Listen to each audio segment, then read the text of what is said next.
It is not an unspoken voice, but rather a thunderclap that begins to rumble on the distant horizon before it is spoken. Moreover, it is provocative, almost paradoxically so. The past, left behind, mocks us from the depths of our eardrums. The rain of memory is always a headwind, and we walk not with umbrellas, but with illusory flags.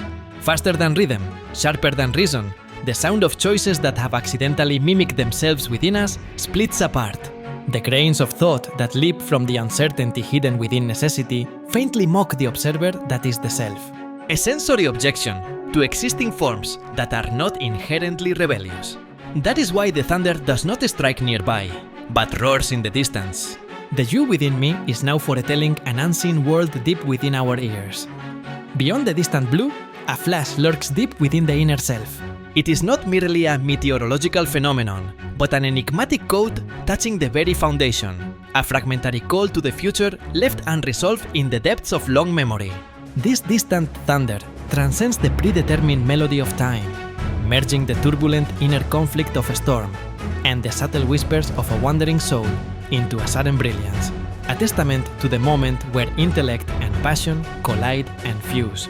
As countless thoughts intertwine in complex ways, giving rise to the seeds of new concepts, we deliberately surrender to the rhythm of chaos, embracing the freedom of creation that transcends conventional frameworks.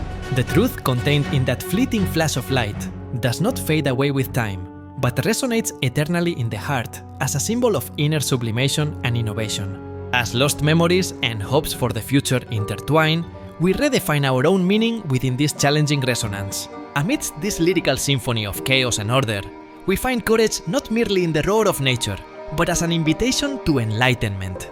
Distant thunder is no longer the sound of nature, but rather the friction of thought.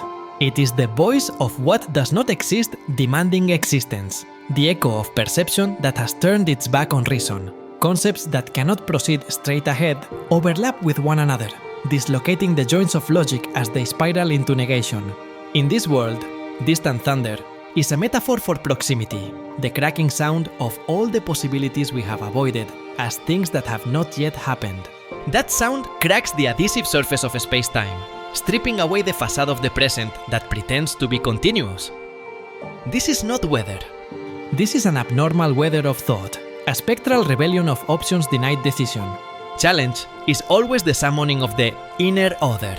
An entanglement is not mere complexity, but the subtle resistance line of chaos that cannot abandon order. This thunder does not come from afar. Rather, it ignites on the backside of my brain, in the place closest to silence.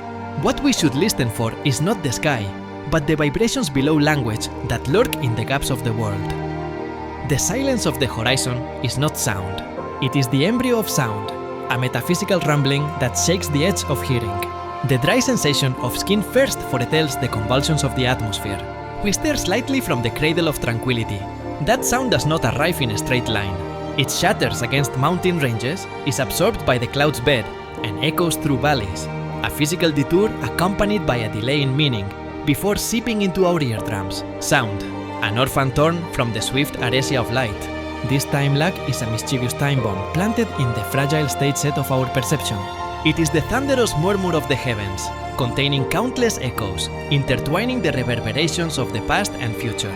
It pierces the strata of memory, projecting sunken faces into the sky, where the pressure of meaning is disrupted. This confusion is a challenge, an irregular stone thrown into the orderly garden of logic by nature. This invisible hammer mocks the glass calm of causality we have constructed. The cause, the lightning, remains unseen, while the result, the thunder, arrives belatedly like an oracle, shaking the foundation of existence. Eventually, the thunderclouds will fade into the silences beyond, and the world will regain its smooth appearance. But the unimpeded peace hidden deep within the soul that has once received this challenging chaos is no longer the same as before.